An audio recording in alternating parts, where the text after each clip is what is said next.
നിതിലൻ സ്വാമിനാഥൻ രചനയും സംവിധാനവും നിർവഹിച്ച് ഈ വർഷം റിലീസായ മഹാരാജ ബോക്സ് ഓഫീസിൽ മികച്ച വിജയം നേടിയ തമിഴ് ചിത്രമാണ്. വിജയ് സേതുപതി, അനുരാഗ് കശ്യപ്, സാച്ചന എന്നിവർ കേന്ദ്ര കഥാപാത്രങ്ങളെ അവതരിപ്പിച്ച ചിത്രത്തിൽ മമത മോഹൻദാസ്, അഭിരാമി, സിംഗപ്പുലി, ദിവ്യഭാരതി എന്നിവരും മറ്റു പ്രധാന വേഷങ്ങളിൽ എത്തിയിരുന്നു.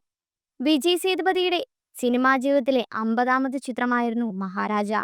ചിത്രം 100 കോടി നേടിയ 2024-ലെ തമിഴ് ഇൻഡസ്ട്രിയിൽ ആദ്യ സോളോ ഹിറ്റ് കൂടിയായിരുന്നു.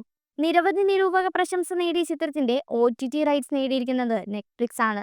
വ്യത്യസ്തമായ കഥ പറച്ചിലും തിരക്കഥയും അവതരണവും മികച്ച അഭിപ്രായമാണ് ചിത്രത്തിന് നേടിക്കൊടുത്തത്.